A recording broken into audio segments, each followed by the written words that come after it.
Occupe-toi de ta vie et pas des seuls des autres. La personne la plus importante de ta vie, c'est toi. La personne dont tu dois le plus te préoccuper sur cette terre, c'est toi. Est-ce que tu te sens bien? Est-ce que tout va bien? Est-ce que tu es bien dans ta peau?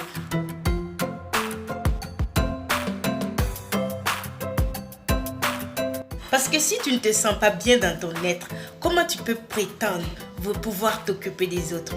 Comment tu peux prétendre pouvoir t'occuper des autres alors que c'est ce qu'on fait? On laisse notre vie et on s'occupe des autres. C'est pas comme ça. Tu ne peux pas donner ce que tu n'as pas. Tu ne peux pas donner à quelqu'un ce que toi-même tu ne possèdes pas.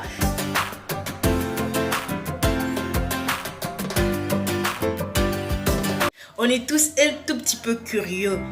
On veut souvent savoir ce qui se passe chez l'autre. On est des êtres humains, c'est normal. On vit en société. Mais ça ne doit pas être une habitude. Il y a des gens qui n'ont pas d'existence. Ils n'existent pas. C'est comme si c'était une profession, savoir ce qui se passe chez les autres. Aïcha a acheté une nouvelle voiture. Comment c'est possible? Elle ne travaille pas. Elle sort avec les hommes mariés. Alima est partie à Dubaï. Comment est-ce qu'elle a fait pour partir à Dubaï? Ils ont toutes les informations. Ils donnent leurs opinions. Ils vont dire du n'importe quoi. Et il faut regarder ces personnes-là. Est-ce que ce sont des exemples? Est-ce que ce sont des personnes réussies? Ces personnes-là, ils sont comment? Ce sont des personnes généralement qui sont aigries, qui sont frustrées. C'est normal. Tu passes ton temps à te comparer aux autres. Tu passes ton temps à regarder chez les autres. Et à force de vouloir savoir ce que les autres font, ce que les autres possèdent, on finit par devenir jaloux. Une personne jalouse, c'est une personne qui souffre. Une personne jalouse, c'est une personne qui n'est pas tranquille. C'est une personne instable. C'est une personne qui vit mal. C'est une personne qui n'arrive pas à manger. C'est une personne qui est mal dans son être. Et parce que une personne jalouse ne se sent bien que quand sa victime va mal. C'est-à-dire la personne avec qui elle se compare là. Que quand cette personne souffre, au lieu de travailler sur sa vie, de s'occuper sur sa vie, non. Elle est dérangée. L'autre la trouble, elle est possédée, c'est-à-dire toutes ses pensées sont dirigées vers la personne. Elle souffre, elle a mal pour rien. Alors que si tu passais ton temps à t'occuper de ta vie, tu allais voir que tu allais être heureux. Pour vivre heureux, c'est ça, il faut s'occuper de sa vie. Tu ne peux pas passer ton temps à te comparer aux autres et puis être heureuse. Non, parce que tu vas finir par dire que pourquoi lui il a ça et moi je n'ai pas ça. Pourquoi Dieu lui donne ça et moi je n'ai pas ça. Tu vas commencer à te sentir mal, c'est pas bon. Il faut aller à l'essentiel. L'essentiel c'est toi. L'essentiel c'est ta vie. L'essentiel c'est qui tu veux devenir. L'essentiel c'est ce que tu veux faire de ta vie. L'essentiel c'est toi. Tu dois t'occuper de ta vie. C'est ça l'essentiel. Ce que les autres ils font dans leur vie, c'est leur problème.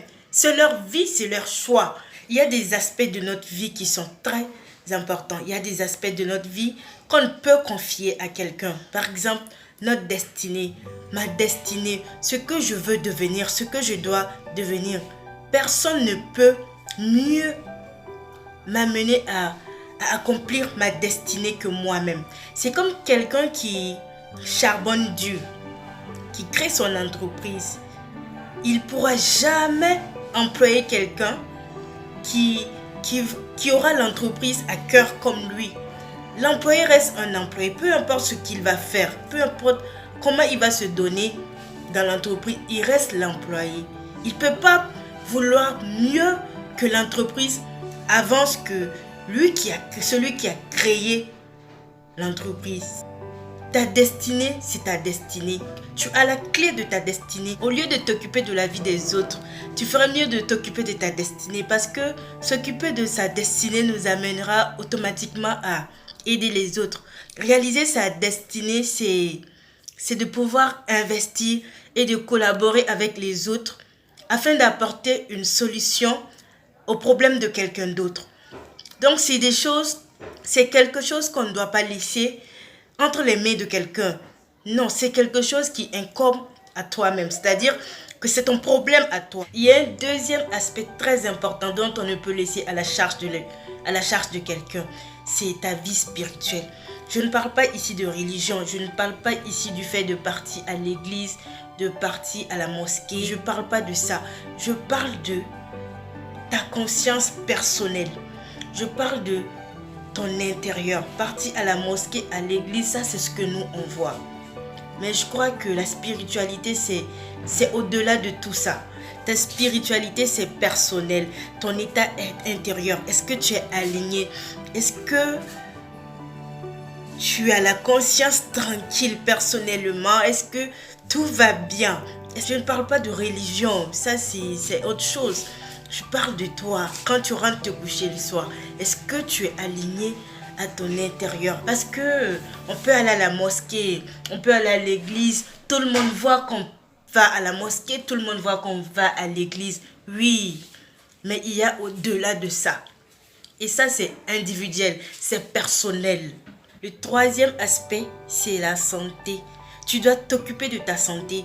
Personne ne doit te dire que tu dois faire le sport, que tu dois faire attention à ton alimentation. Tu n'es pas un bébé. Tu n'es plus un bébé. Si tu veux être efficace, si tu veux pouvoir donner aux autres, il faut que toi-même tu te sentes bien. Mais si tu ne fais pas attention à ta santé, j'ai fini par le comprendre, c'est très important. Il faut bien dormir, il faut bien manger. Si on veut être en pleine forme, si on veut être efficace, c'est quelque chose qu'on ne peut pas laisser à la charge de quelqu'un. C'est à toi que cela incombe. C'est à toi de prendre soin de ta santé. Et pour prendre soin de sa santé, il faut faire le sport. Tout le monde le sait. Il faut bien manger, certes. Mais la santé, elle n'est pas que physique. Elle est mentale, elle est émotionnelle. Quelles sont tes pensées? C'est comme quand je dis, il y a des gens qui passent leur temps à se demander ce que les autres ils font. Ils finissent par devenir jaloux. Il y a des gens qui perdent le sommeil parce que d'autres réussissent. C'est pas normal. Si tu veux te sentir bien, tu dois faire attention à ce que tu penses. Tu dois faire très attention à tes pensées parce que tes pensées finiront par devenir ta réalité. J'ai dit ça dans une vidéo où j'ai parlé des 14 lois universelles. Donc tu dois faire très très attention à ton état mental. Tu dois prendre soin pas que de ton état physique, mais de ton état mental, de ton état émotionnel, de ton développement personnel. Tu dois nourrir ton esprit de positivité. C'est ton problème, ce n'est pas le problème des autres. Tu dois t'occuper de ça au lieu de t'occuper de la vie des autres. Le quatrième aspect, tu dois t'occuper de tes affaires.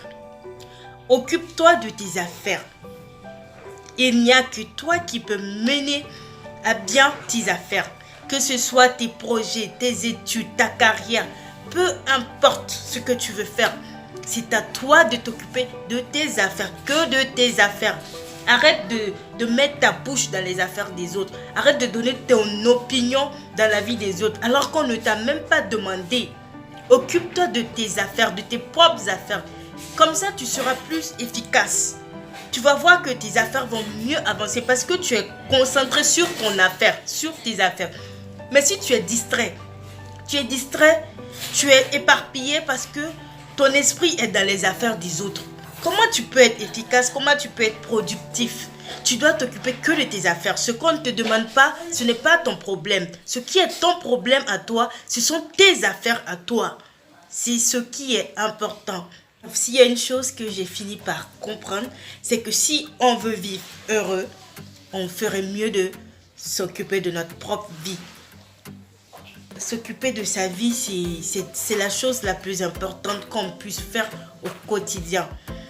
S'occuper de sa destinée, ce qu'on veut devenir, travailler tous les jours sur ça. Travailler sa spiritualité, c'est très important. Travailler son état de santé, c'est pas que physique, c'est émotionnel, c'est mental. Qu'est-ce que tu nourris dans ton esprit? Et puis, s'occuper de ses propres affaires. Tu dois toi-même t'occuper de tes affaires au lieu de mêler ta bouche dans les affaires des autres. Les affaires des autres, ce n'est pas ton problème. Ce qui est ton problème, ce sont tes propres affaires. Voilà, c'est ce que j'ai fini par comprendre. Et j'espère que ma vidéo vous aura apporté quelque chose, un petit plus. Et abonnez-vous pour ne rien rater des stories de Maria. Merci.